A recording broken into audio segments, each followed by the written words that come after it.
I'm Dr. Vanessa Sinclair, and this is Rendering Unconscious. My guest today is Dr. Jill Gentile, a psychoanalyst and clinical psychologist in New York City. She is a faculty member at the NYU postdoctoral program in psychotherapy and psychoanalysis, and the author of Feminine Law, Freud, Free Speech, and the Voice of Desire with Michael McCrone from Karnak Books. She is in independent practice and contributed a chapter to Rendering Unconscious, the book, entitled Hate Speech, the Price of Mutual Survival, which is adapted from an originally published chapter in her book, Feminine Law.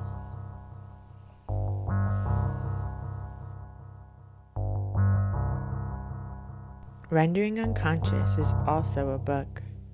Rendering Unconscious, Psychoanalytic Perspectives, Politics, and Poetry. Available from Trapart Books, 2019. Please visit our publisher's website, www.trapart.net. You can support the podcast by visiting our Patreon, patreon.com/VANESSA23CARL. Your support is greatly appreciated. Links to everything can be found in the text accompanying this episode.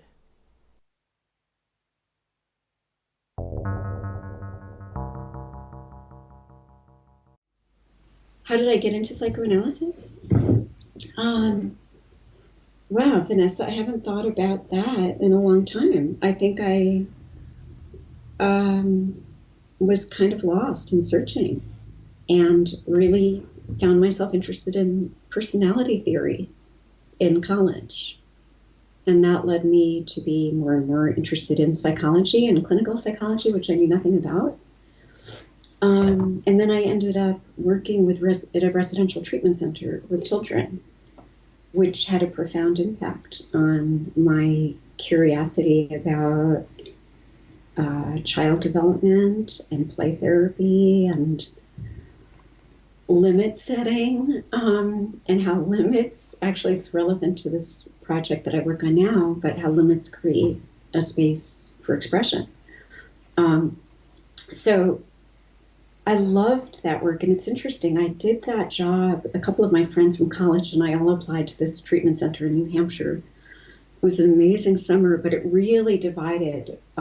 It was very clarifying for people. People either after that wanted to pursue a career kind of working with people, or clearly didn't. It went to law school, went somewhere else. But for me, it was very decisive turning point.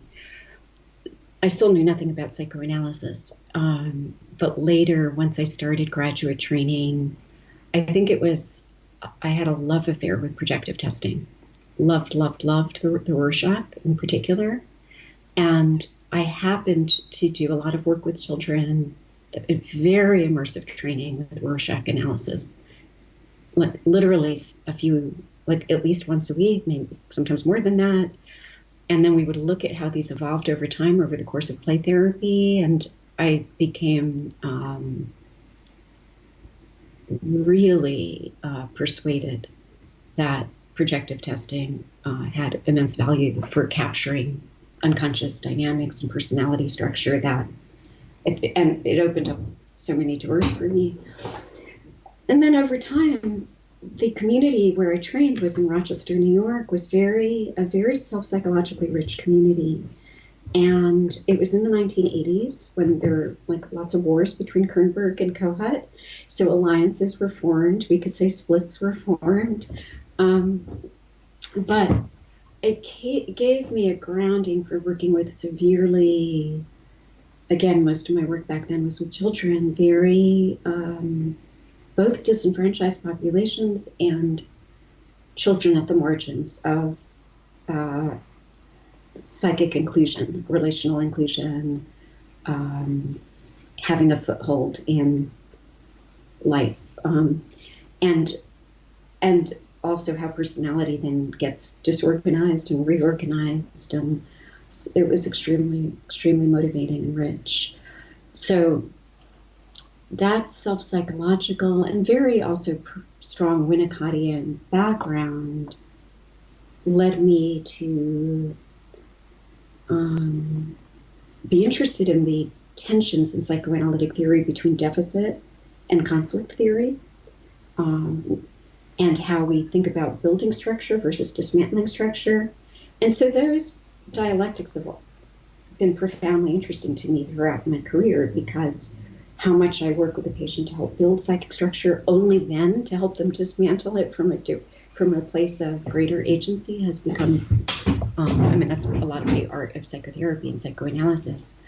So once I was able to then take those interests into more of an active interest in the terrain of conflict, that led me into the terrain of desire.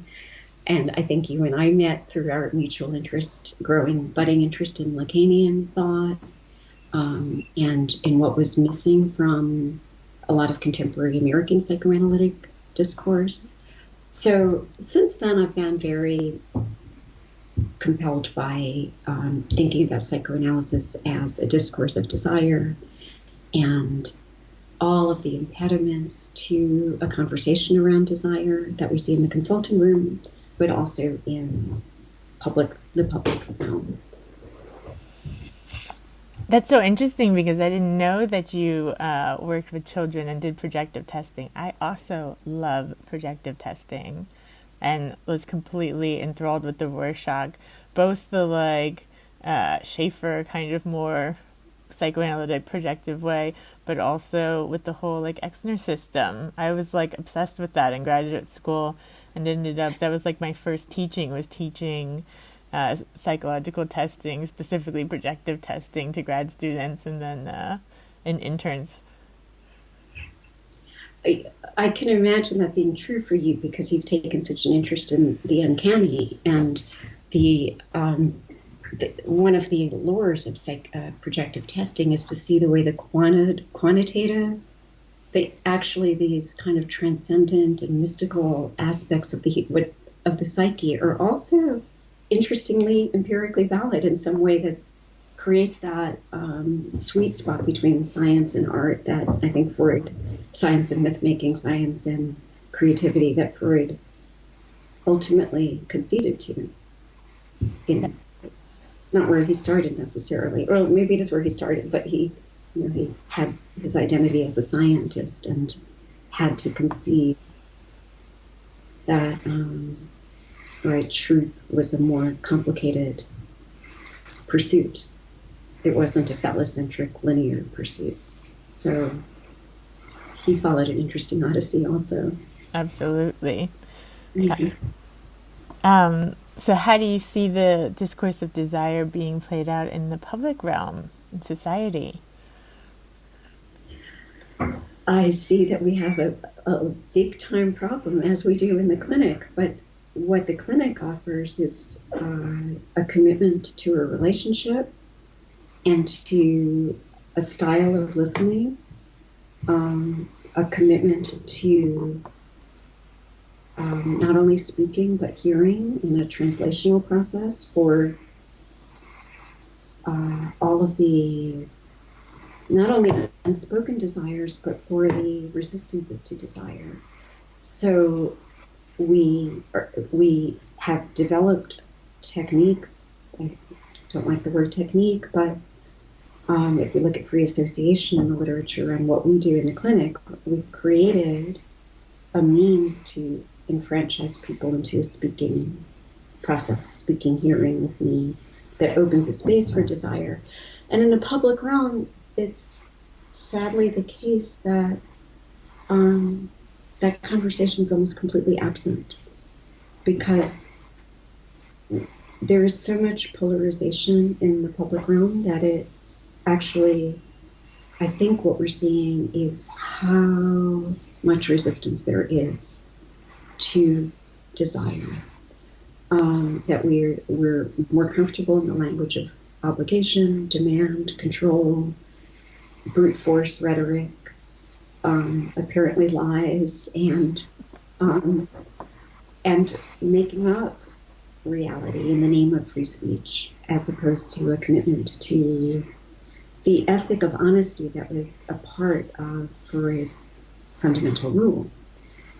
That it wasn't just free association, say what you want, but it was be accountable, be honest, do not censor for the sake of creating noise, but do not censor for the sake of speaking candidly what one is most afraid to speak.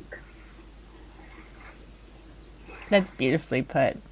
Yeah, and it's like don't censor yourself to maintain this cohesive narrative that you imagine yourself to have or would like to have.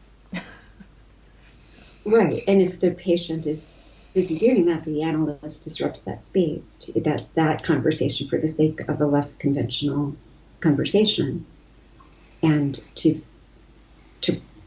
begin to make sense of what that patient is so afraid of, or protecting the analyst from hearing as well. And we don't have, in the public realm, ideally, I believe the government might function analogously to the therapist.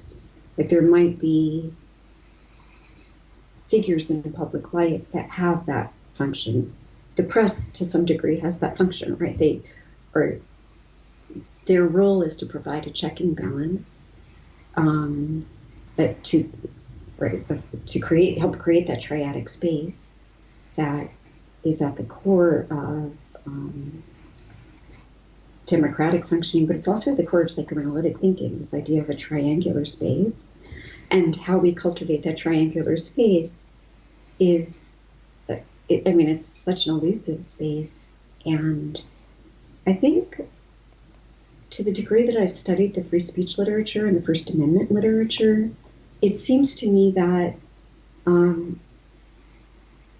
that goal is not articulated. It's not well articulated, that actually would be a goal of the First Amendment, to create an inclusive space and a third space so that we can begin to translate and interpret and hear each other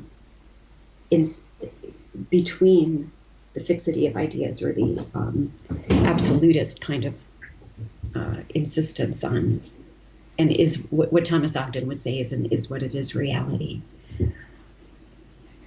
It's a huge, it's a very scary time that we're living in. It's an exciting time, but we've become so untethered from truly hearing each other and listening to desire, with, I think, terrible consequences for society.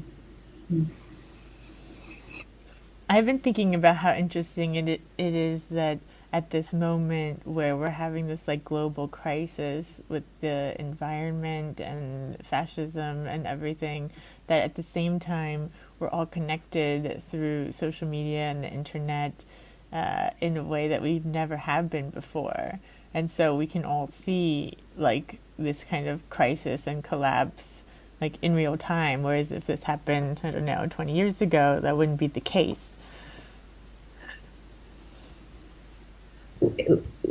That's fascinating. And the question in part is, how much is it because we are so interconnected in an unprecedented way that we've also created this crisis in, there are multiple crises that are intersecting. There's the climate crisis, there's the crisis in democracy, which goes hand in hand with the crisis in free speech. There's growing, obviously, incredible inequality. This lead story in the New York Times today about this horrific oppression in China of, the Muslim population. It's that before our eyes, even as it's exposed, we're bearing witness to utter brutality and utter division, and we seem to stand by so helpless, even when truth is exposed. I think perhaps psychoanalysis could have something to say about this. But I think we see some of the same problems in psychoanalytic discourse, where we then kind of do retreat to a more authoritarian or to our familiar narratives and or polarized schools of thought, although much less so than in the past. I think we are really speaking across schools of psychoanalysis now. But I've wondered how much, this is where I think some of not only the crisis lies, but some of the excitement lies. Are we moving towards an unprecedented encounter with what remains elusive and uncanny, really a first-time human experience on a global level? And I know, given your interests, I wonder what you think about that. Is there the possibility that we're approaching something unknowable, so heretofore unknowable and unknown, and we're freaking out as a planet and bringing ourselves to the brink of destruction? Yeah, that's a really interesting idea. I hadn't thought about it in that way. But it definitely seems like we're having an encounter with the real, that's for sure. Yeah, but like part of what's interesting about that is there seems to be, I don't know if it's consensus, or maybe we'd say at the margins of people writing about physics and climate change and materiality in psychoanalysis, but in philosophy and critical theory around what's alive in the real, right? That the real is not inanimate. That this idea of like a panpsychism, is that the word, panpsychism? That there's something about a consciousness that eludes us. And do we retreat in psychoanalysis, which would be hopefully the leading edge of an encounter with what remains unknowable, unnameable, but obviously we all have fear and we're all kind of conjoined in that as well socially, that there's it seems to me that there's something perhaps, very, that we're at the cusp of some new terrain of knowledge. And when you look at what scientists are writing about the Anthropocene, what they're really saying is it's a geological epoch where humans are agents of geological change in a way that has never happened before. And that opens up a space for our responsibility as agents in a way that we've not yet had to bear responsibility for. And it's just really interesting to think about, and how that relates to psychoanalytic notions of the depressive position and reparative gestures. And like, what have we not really understood about that? And then about the return of the repressed, or what's uncanny that we still can't name. So I'm curious about all of that, but very distressed, of course, because we've become unhinged in so many ways as a society from familiar signposts of what we took for granted even 5 years ago. So. Yeah, that's true. And I've been thinking a lot about like ancestor veneration and transgenerational transmission of trauma. And, since I work with a lot of people who are more like shamanic practitioners, or people in Santeria and Kimbanda and Voodoo and those sorts of things, everybody has these practices of ancestor veneration where they, talk to their ancestors, try to connect to their roots, connect to the land. And I've been thinking about how similar that is to like, the psychoanalytic ideas of transgenerational transmission of trauma, and like working back through, like, you might be holding traumas and patterns of your parents or your grandparents or even further back, and how that can be reparative in some way. It calls to mind for me, I mean, some of my work on the feminine and how we retreat from the female body into the body that gave us birth, and our own heritage is in that maternal body. And recently I've been reading a lot of Julia Kristeva's work, and her accent on the maternal, I think, is often complicated and I think unfortunately by some dismissed as kind of an essentialist project, which I it's not my reading of her. I think she's very tuned into kind of, Lacan places emphasis on the signifier and the symbolic, but she's really calling attention to the energies of the maternal body, and that if we try to disclaim that, we lose so much of what is alive and transformative and the life of the drive. And there's so much potential in not only the maternal body, but the feminine body, because the feminine then becomes the problematic, but I think conduit,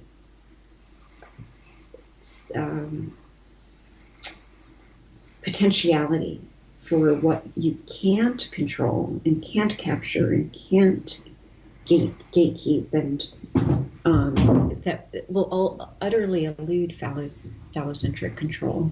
And I think that is, we're at a point in society where there's this, white men, the white male, the plight of white supremacy, and like those last gasps of control, and trying to gatekeep the female body, and migration, and every border crossing, and yet it's a futile quest ultimately, because you can only lock so many bodies up, and you can only restrict so many births and so many options for women.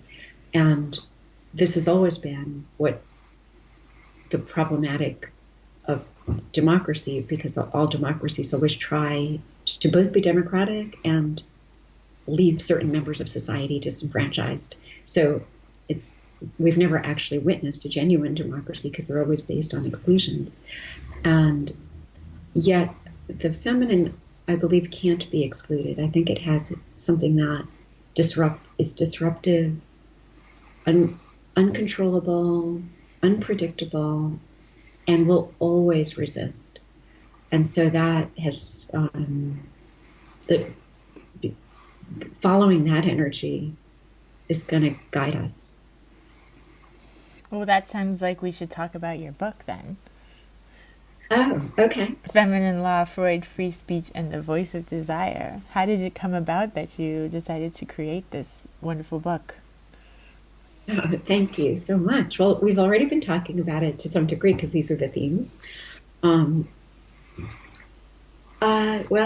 So I was interested in the problem of agency, and how patients in our, one of the ways I talk about this is that it became clear to me through my work with people in the clinic that our patients, right, they come in, they have one symptom or another symptom or another symptom, and I used to think, oh, what is this person's issue? What is this person's issue? What is that? And then I realized that's sort of irrelevant. What's relevant is, are they able to speak desire? And how can psychoanalysis contribute to helping people claim a sense of agency and ownership of their body, of their desire, of their intentionality, and how can I use myself towards that end? And the more I became interested in that, the more I became interested in the literature and semiotics, because I started to realize I was training my ear to listen for desire and the signifiers of desire. And so that's what I was writing about and interested in. And somewhere along that odyssey, I began to think about what does it mean to use the analyst as the means for enfranchising the patient in their own discourse of desire, and which always is as well enfranchising them in a relationship. And if that project always means dismantling the hierarchy between analyst and patient for the sake of an inclusive relationship, then the analyst needs to forego their privilege in some very real and uncomfortable ways. Now that's become almost commonplace since post-Trump. Like in our era now, we talk a lot about checking your privilege. But I think that project in analysis still has a ways to go to become more articulated how we might do that for the sake of our patients. Because I think what started to happen, at least in the relational world, was this idea that we were creating equality as if we could from the get-go.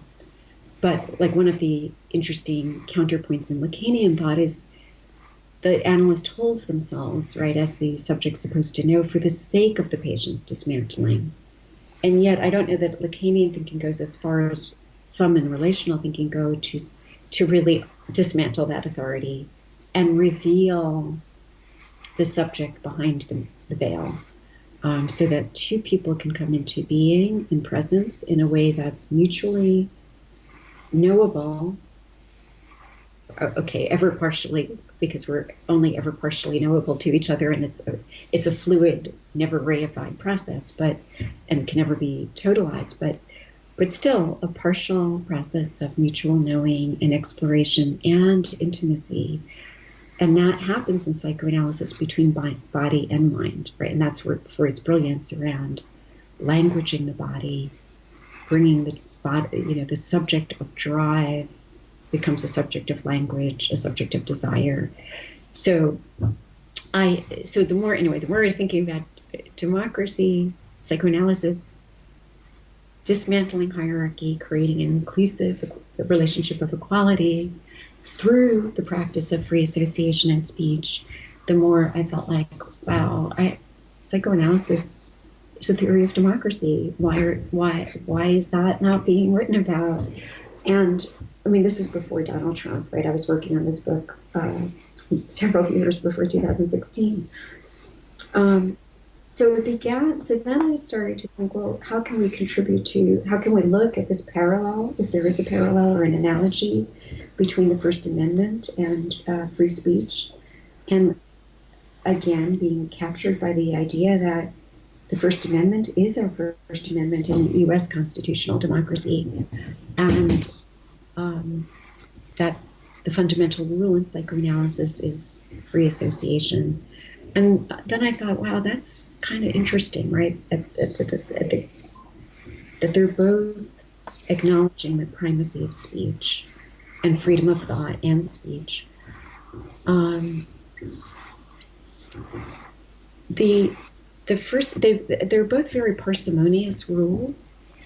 There's very little. There's like the First Amendment's only 45 words, and Freud actually said very, very little about free association throughout his entire body of work. But it opened this doorway for me to begin to examine how the moment the founders, whether it's the founder of psychoanalysis or the framers of the U.S. Constitution, both were establishing their fundamental rules as a response to tyranny, right? The rebuke of a certain kind of psychical repression.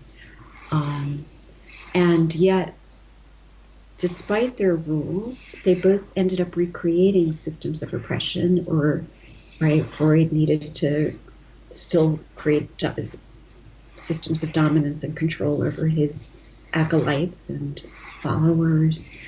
And the founding fathers, we know, and it's been now extremely exposed, about how we essentially, in the name of revolution, actually created this elitist oligarchy that excluded slaves and women. So the more I dialed into this, the more I became curious about these exclusions that preclude the fulfillment of democracy, which then gets a bad name because of its alliance with capitalism, even though that is capitalism. That's not really what the project of democracy is. Democracy, if it were to be fulfilled, would be a radical project of socialism, an inclusion of all voices on equal footing, despite obviously the fact that we all have individual differences and have singular talents and liabilities. So in any event, the recurring theme of exclusion led me to the exclusion of the female body, which was found in the Greek democracy and American democracy, and certainly in psychoanalysis in its theory and practice around the female body, which was completely ironic since it was the female body that informed the origins of psychoanalysis. So how did it then become so utterly degraded? And specifically, how did the female genital become so degraded and silenced? And what does that mean for a robust free speech economy? Especially because we know psychoanalysis proceeded to privilege the phallus. And that, I hadn't expected to get into that, but once I got into that, I felt like it was an inescapable problem that I needed to sort of try to take on. Because at the heart of, if we understand psychoanalysis as a study of signs and symbols, as basically as a semiotic mission, then we need to explore the fact that we've been somehow comfortable with an ongoing commitment to a phallocentric theory. And every time there's resistance, feminist resistance, there's a brief period of kind of acknowledging the resistance. And you could look at Karen Horney or Erica Ray, all of the exciting, interesting, powerful interventions that have been made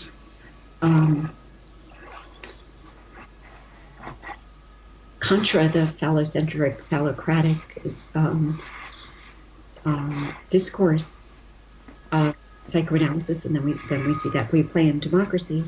And so the question of what is eclipsed or occluded becomes even more interesting.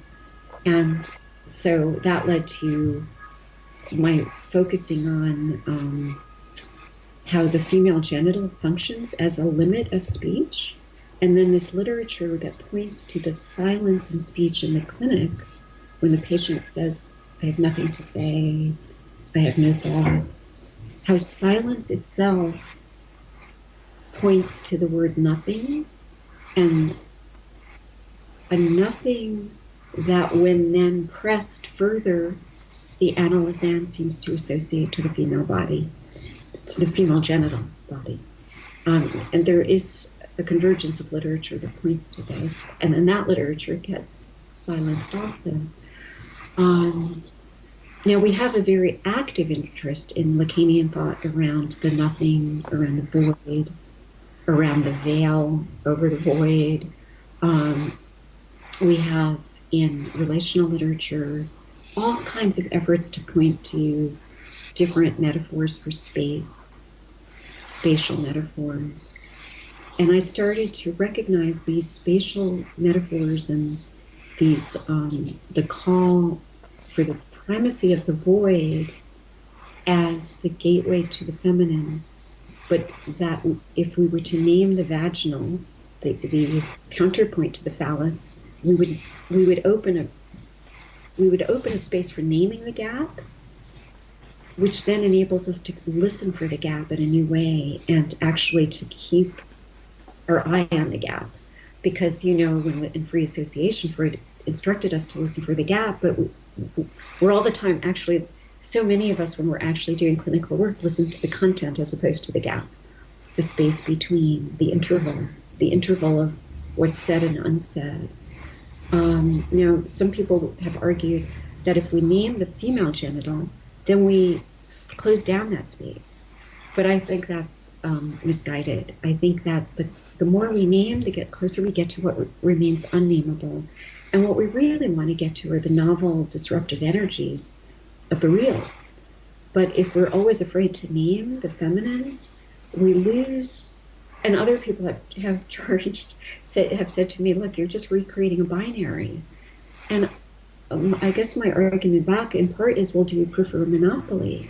If we have a phallocentric, then we actually, that's what creates the binary, because then we create hegemony. We create the haves and the have-nots. We create a polarized world, which we see play out in the culture, that excises the female, excises the migrant, excises the refugee, the bodies that we don't want to acknowledge and name and know. And we lose so much robustness, and we lose the space of difference. And difference is where the excitement lies. That's where something new emerges. Yeah, and I also love that this thing that we will not name, that is the female genital, is where we come from. It's our origin, Which I think Freud would say is, if he were alive to analyze himself further, he might say, because he knew, he didn't completely shut down the feminine. He did two things. He both degraded it and privileged the feminine, in some sense, as being beyond his patriarchal capacity to make meaning of, because he would have needed to surrender to what I call feminine law. So I actually think, the way I understand the First Amendment and the way I understand his rules of free speech, his technical guidance on free association and the fundamental rule, is I see them as spaces that enshrine a certain ambiguity. So they're interestingly kind of creating contours for space and for inclusivity, but they're not totemic. They're not inscribed by man. They're not prohibitive laws. They're not symbolic laws. They're not totemic laws, but they are laws that are, if you surrender to the real, we could say they're laws rooted in nature that create a tension between the lawful, right, symbolic, and the lawless, real. We don't want just lawlessness, and we don't want just order and control. We want a tension between lawful and lawless. And that's where I think the voice of desire comes in, and unconscious agency, unconscious elements that vivify, right? They disrupt and they animate public life. But it does mean an encounter with the uncanny real of our birthplace. I have a piece, I don't know if you've read it, I have a piece on birtherism, on Trump's birtherism line. And so obviously that was written after the 2016 election, which was after the publication of this book, but it gave me an opportunity to take a look at the Trump campaign and Hillary Clinton's, the way she was portrayed, especially by Trump, in the context of this retreat from the feminine and inability to claim the vaginal symbolic, which the wonderful thing to my mind about the female genital, if I will say that, is that if you symbolize it, it both gains parity with the phallus by being visible and named, but it sort of names something that's unassimilable, right? That resists assimilation and symbolization. So it retains this. It retains its own uncanniness as being both of the symbolic order and fundamentally resistant to it in other, which is part of why I think naming it becomes so interesting for us. So, so here's Trump, right? All of his rhetoric is about border controls and walls and, right, climate denialism. And he's like preoccupied with Hillary going to the bathroom, and he's preoccupied with, what was her name, the journalist, and Megyn Kelly, and is she bleeding? And his speech is ripe with associations to the female genital and the female body, which of course then he brings on Pence, and he's all about let's control the body. But he introduces his campaign with this absurd birtherist lie. Everyone knows this is a lie. But why did it gain so much traction? And why was it so resistant to journalists' efforts to expose it as a lie? Where the lie being, where was Obama born? So what I argue is that Obama was born exactly where Donald Trump was born, because it was the birthplace for all of us, which is the female body and the female womb and genital cavity. And I think this kind of truth, that we all share a common heritage, disrupts the ethno-nationalist idea of nations and their borders and control and privilege, because we all are joined in by this. And it speaks to why I think towards the end of all of the major theorists, Lacan, Winnicott, of course Freud, there is this, and then we leave out the major feminist theorists, Klein and Kristeva, Benjamin, that there's this recognition of the revulsion of the female body, this fear of the feminine power, of the female genital. And there's maybe we should just look at how that plays out across each of these texts. But it's fundamentally a problem of control, and it's the real, the dictator, Winnicott writes about the dictator's need to repudiate the originary helplessness or dependence on the feminine and the female. So I think we need to keep investigating that. So birtherism, right in the word, is the word birth. And the whole preoccupation with where was Obama born may have been reread as a preoccupation with this other subterranean.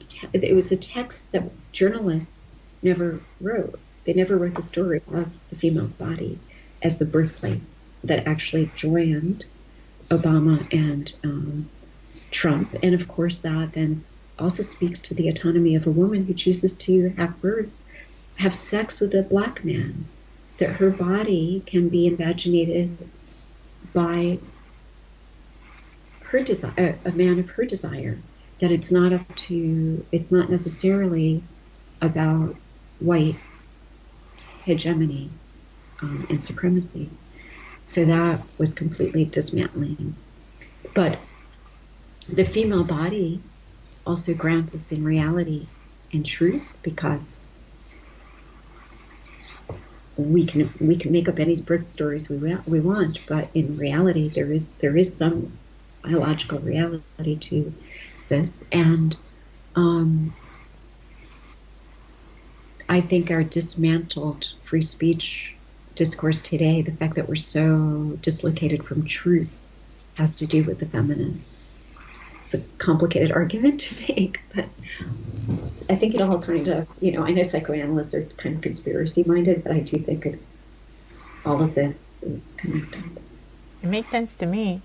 And what do you think about journalists now, like, having this idea that they have to tell, like, all sides of the story, even if some of the sides of the story might not be 100% rational? I don't know what the word is. That's the worst word to choose for that. But it's like the idea, like, for, like, this new law they just passed in Ohio where, like, a child's allowed to say, like, wrong scientific information in their paper if it's in line with their religion or something. Like, people can believe the earth is, like, 6,000 years old or whatever when we all know that it's not. But, like, why would a journalist have to report that point of view when it's just not true?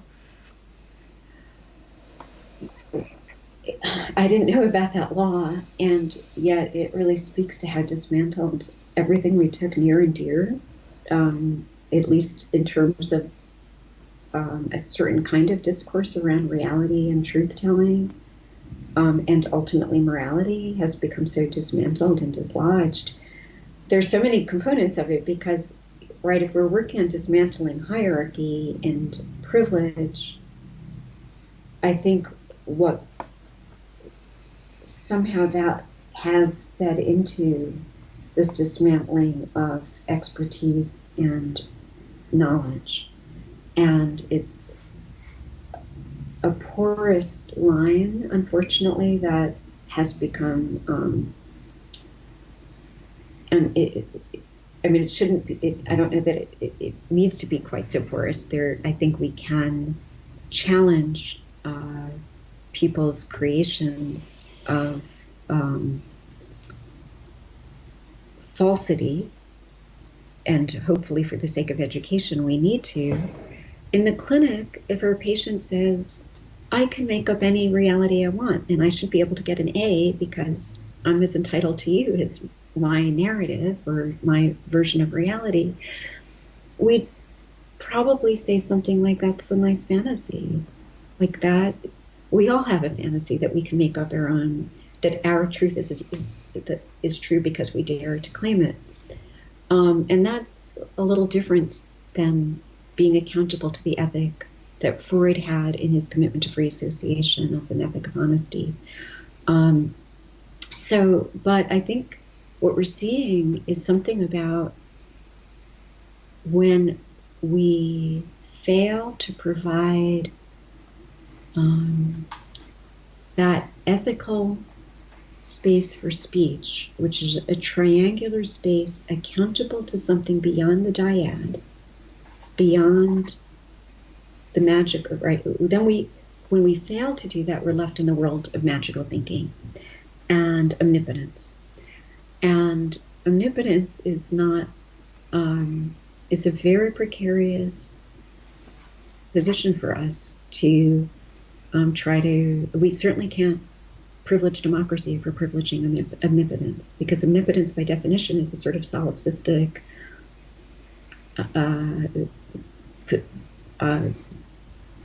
right, that's a condition of solipsism.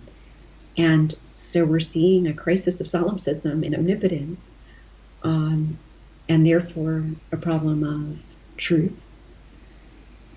And somehow now we have laws that are not functioning to honor, to create a lawful space, but actually to collapse this and privilege this disenfranchised kind of discourse. It's really tricky because it's like, clearly we want people to have freedom of religion and freedom of thought and for different worldviews to be, coexisting, but then it's like manipulated into these rules of like, well, my religion doesn't want to bake a cake for this gay person, or my religion says this woman, I can control this woman's body. So it's like these ideas that were initially seeming to be something that would allow for more openness and possibility in speech end up like foreclosing other people's options. It also reminds me what you're talking about of that great talk that Stephen Reisner gave at the New School about Trump, the crazy like a fox. I guess it was 2017, when everyone was saying that Trump was, mentally ill or whatever, and he was like, well, is it someone's mental illness or psychosis if he's able to create a reality in which we all have to live in it? What is that? What is that? And has what's going on now with these impeachment hearings is unprecedented. If you listen to the opening gambit, where Nunes basically, instead of signing on to, okay, this is a valid inquiry, it's become so politicized right from the get-go, and it's just a microphone for Trump to delegitimize every institutional process we have to preserve democracy. So we are all players in Trump's, and it's not just Trump, but everything that's followed, but it's beyond Trump, because it's happening worldwide in terms of the retreat, which Freud warned us about, the retreat from knowledge, the retreat to authoritarianism, because of the fear of claiming agency for our own desires. And what does it mean? Why are we so scared of knowing ourselves and knowing each other? What does alterity mean? What's the forbidden desire that's so frightening? We'd rather do this to ourselves. We may destroy ourselves in the process, and then that leads on to questions of how can we help a society that's been so beaten down and has so much bitterness and resentment, to regain any kind of self-respect and capacity to feel heard, wanted, and potent. And again, this is something psychoanalysis ideally knows something about potency and how we help people find their power. But it's such a long journey, because we need really inclusive spaces for not only free speech, but for hate speech, for hearing quite violent forms of speech that are aimed to eradicate another person's reality and subjectivity and very physical aliveness, right? So, that brings to mind the chapter that you contributed to Rendering Unconscious, the book that was pulled from your book, and it's Hate Speech: The Price of Mutual Survival. Yeah. Thank you for including that chapter in your book. I've loved how creative and how inclusive that book is. That's quite a tribute to democratic psychoanalytic thinking, because you're very inclusive in the voices you bring together and the kinds of writing you bring together, which is so exciting.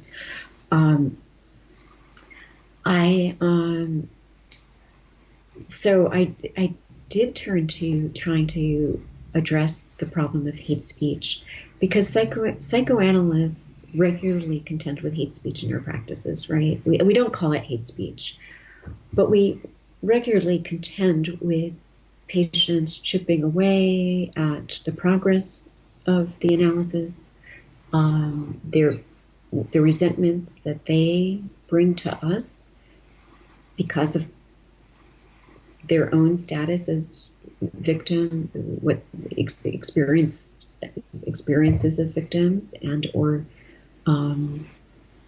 people who've not had their piece of the pie in terms of a feeling of inclusion and fairness.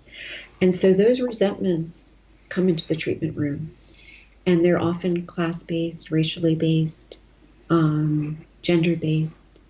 And the analyst needs to bear some responsibility for their participation now as the analyst in recreating those hierarchies and bearing the price of those resentments, which is part of why our work is so hard and why we all need mutual support, because we process so much hate in the clinic. And if we're open and alive to it, our bodies really feel the impact of that. So, and our patients need us for their own survival to bear some responsibility for that and some capacity to translate that hate so that we can open a space for desire and ultimately love. But, I take a lot from Winnicott, that Winnicott set a very high bar for how much the mother and the analyst needs to endure a certain kind of hate. So this is why I'm not a fan of efforts to censor hate speech or, a lot of these signs and in the context of the Trump campaign and since hate has no home here, I find alienating, because hate needs to be welcomed. We can't just repudiate hate. We all are capable of hate. We all have hateful capacity. So I think we need to be able to welcome hate, which is a kind of odd thing to say, but we need to welcome it, not to have it, not to reinstate a dynamic of hate and being hated, but for the sake of translating that hate, so that the infant, whether it's the infant who needs the mother to endure her hate so that the infant can come alive as a subject, or if you look at Winnicott's object usage paper where the mother is destroyed, this mother is destroyed for the sake, though, of mother coming into being as a separate subject with her own desire, so that infant can then discover mother and they can have a life beyond hate, beyond imprisonment, where two subjects come into being with a life of desire. And then we're into a democratic discourse of desire where it's much more animating and alive. But I think it's necessary, and this is a public service we might provide, which is to say to the public, we need spaces for hearing hatred, not just silencing it or hating the other person for being so hateful or racist or this or that, but for trying to hear it so we can translate it. And if Trump has aroused so much hate, both on the part of those who can't stand Trump, his political opponents, but also in his rallies, those who are Trump supporters, the freedom to hate. So we could say this is a legitimate human need that he's helped to bring into public awareness. But it would be so different if his own speech were accountable to it would be a very different thing to say we have a responsibility to help people with their hate, and that's a totally legitimate human need in terms of to become a fully enfranchised human being. But obviously that's not what he does, which then speaks to how we might think about imposing limits on the leader, the speech of a leader, which again we have in psychoanalysis. The psychoanalyst does not have the ethical right to just say whatever they want. So, well, I think that we all thought that the leader did have limits to what they could say, because there's just always been kind of implicit guidelines, and they read from speeches, that are written ahead of time that people check and fact check, usually. So we've seen that kind of blown into smithereens. It is pretty scary. Have you noticed a difference living in Europe around the freedom of speech and around how people is your sense that people are more apt to sort of self-silence or surveil their own public rhetoric, or that there's same problem of what's going on here in the States? It's been definitely very interesting being outside of the U.S. and like looking in instead of being in it, because it makes me see how like USA centric the U.S. is, and how we think that we're like, you know, the end all be all of the whole world. And we've made it that way right now because the whole world is paying attention to everything we're doing, because it's like causing problems everywhere. But it's really made me see like how American centric America is. And, you know, we're only like less than 5% of the world population, but we think we're like everything and like what everyone aspires to be, you know. So that's been interesting to see. And as far as Sweden, I mean, Sweden's got a pretty good democratic system with social democracy. So, you know, they have like, everyone has healthcare and everybody has free education all the way through college. Even like specialized schools, like Carl's daughter went to Waldorf school and that was completely included, you know, so it doesn't have to be just like public schooling is free, but like any kind of schooling that you want to put your child in is included, which is really nice. So that's been, I think just having those two things, period, just makes such a huge difference in your life.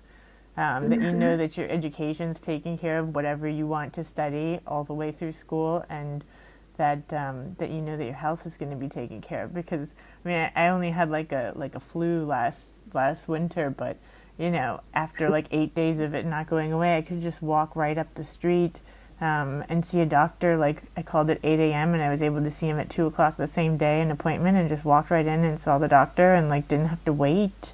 You know, so I was like, what is happening? You know, and speaking of women's issues as well, so that when I got my residency card here, it's like I was in their system. You know, you get your person number, which is like your social security number, and as soon as I was granted my person number, I got 2 letters in the mail giving me doctor's appointments that I hadn't asked for, but they're just like, oh, we have a woman here, she's this old, she should have this and this checked, you know, like preventative care checkups. And they just mailed me appointments. And again, the doctors were like, you know, Stockholm's a bunch of islands. They were like on my island. They're just like right up the street. It's like 10-minute walk.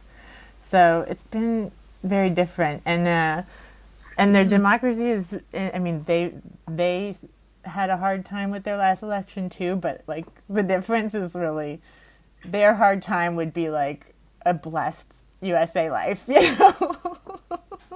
So but I will say everybody is pretty self-censoring, and that like everybody's pretty quiet and very politically correct, and not I don't think there's a lot of room for like too much aggression or too much excitement, kind of either way. Everyone, like, they call it logom. Everyone kind of just stays in the middle.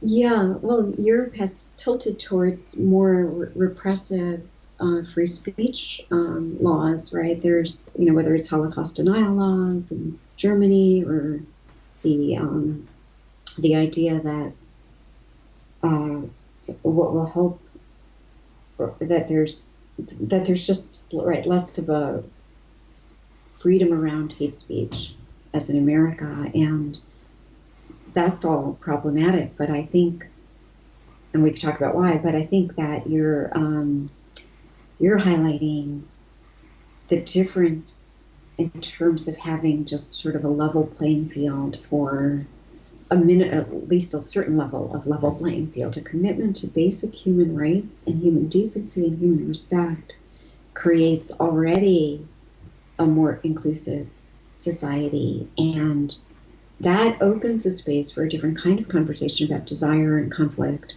than when there are these huge gaps in it that create this toxic inequality that then breeds further resentment, further hate, further draw to omnipotence, because there's no space between. And that space between, I think, I think we bring in the female body to illuminate that space between, and also to create to remind us that without that, we lose a guiding framework for ethics. So it's huge, and it sounds very enviable. maybe if we can't figure out the solution, there may be some mass migration to Sweden for the Americans if they'll allow us, which probably they know better.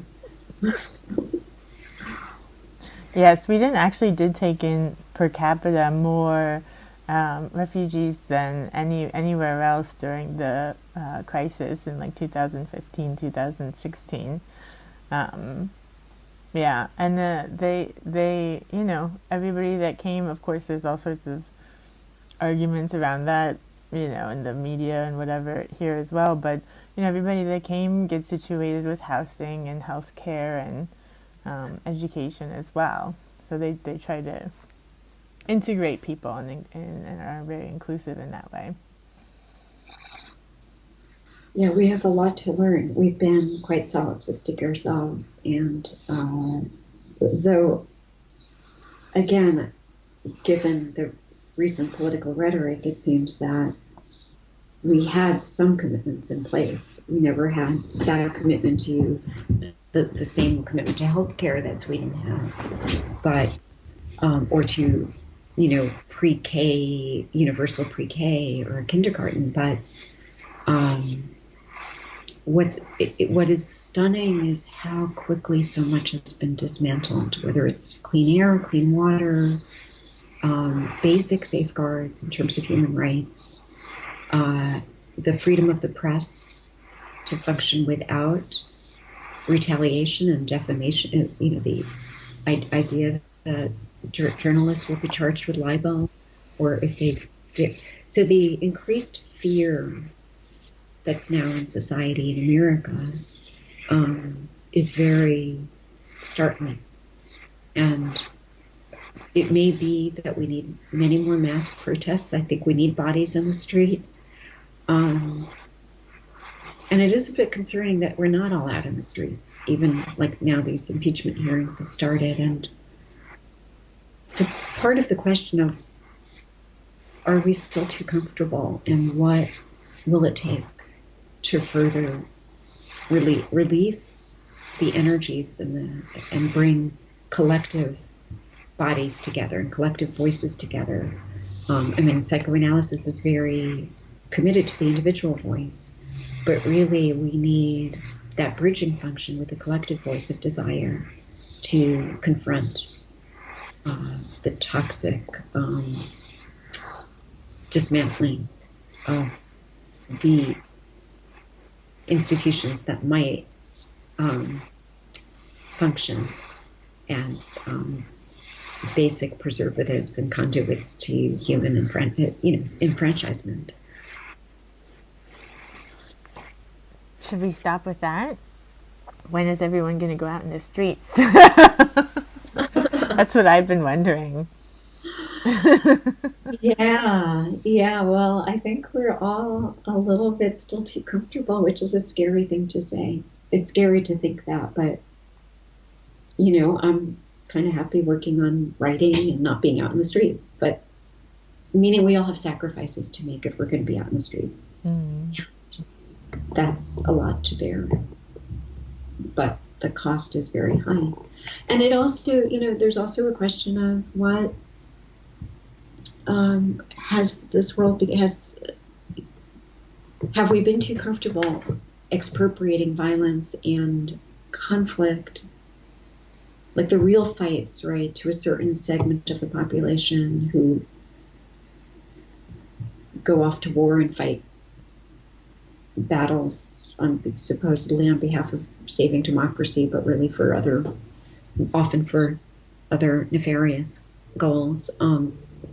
And is this part of the price of having, again, created privilege and exclusion, that we don't fight these battles? We need to, right, every patient needs to fight this battle. Every patient and analyst need to fight the battle together for the sake of their relationship.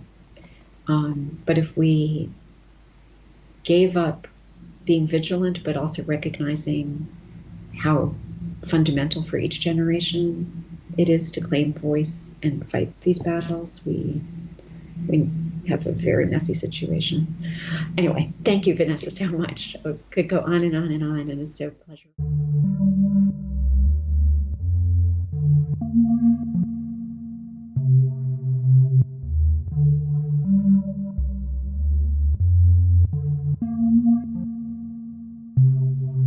Thank you for listening to Rendering Unconscious. You've just heard a discussion with Dr. Jill Gentile, a psychologist and psychoanalyst in New York City. For links to her book, Feminine Law, Freud, Free Speech, and the Voice of Desire, and her contribution to the book Rendering Unconscious, Psychoanalytic Perspectives, Politics, and Poetry, please see the text accompanying this episode.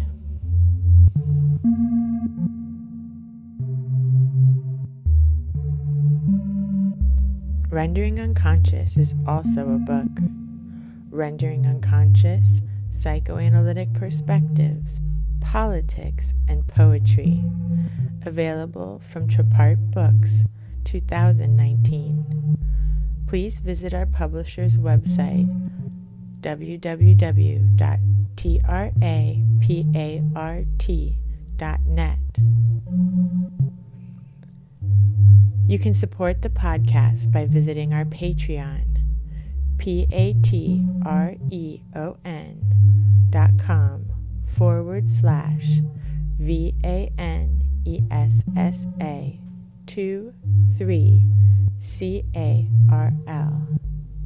Your support is greatly appreciated.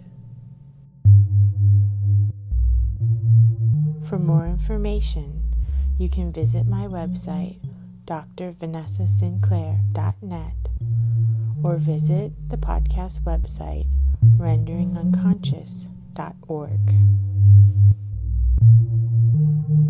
Links to everything can be found in the text accompanying this episode.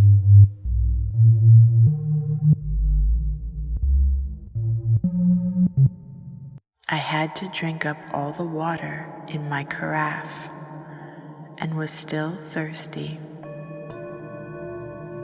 Towards morning, I slept and was wakened by the continuous knocking at my door. So I guess I must have been sleeping.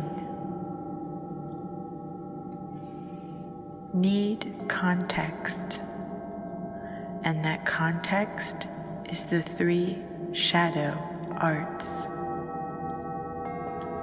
shadow play, strategies, and ritual.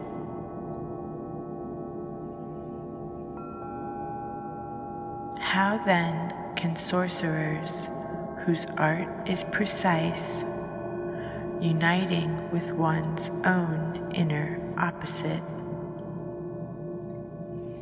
I use intimacy, love, and sex.